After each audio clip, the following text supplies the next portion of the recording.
Global prayer campaign for the recovery of Dr. Babar George Bhatti. Just like in many parts of the world, special prayers gatherings were held in the city of Islamabad for the swift recovery and long life of Dr. Babar George Bhatti and long life of Dr. Babar George Bhatti, the CEO of IUDHR.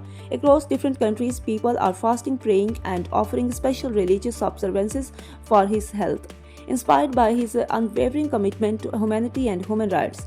In House of Grace Church and several other churches in Faisalabad, prayer services were organized with the participation from people belonging to various religions and communities. The attendees prayed collectively for Dr. Babar George Bhatti's complete recovery, strong health and long life.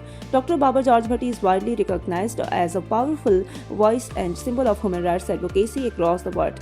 Deeply moved by his dedication to humanity, people expressed their love and concern by fasting, shedding tears, and praying with sincerity for his healing. Participants prayed that God grants Dr. Babar George Bhatti full recovery so that he may continue his mission of serving humanity and advancing human rights around the globe with even greater strength.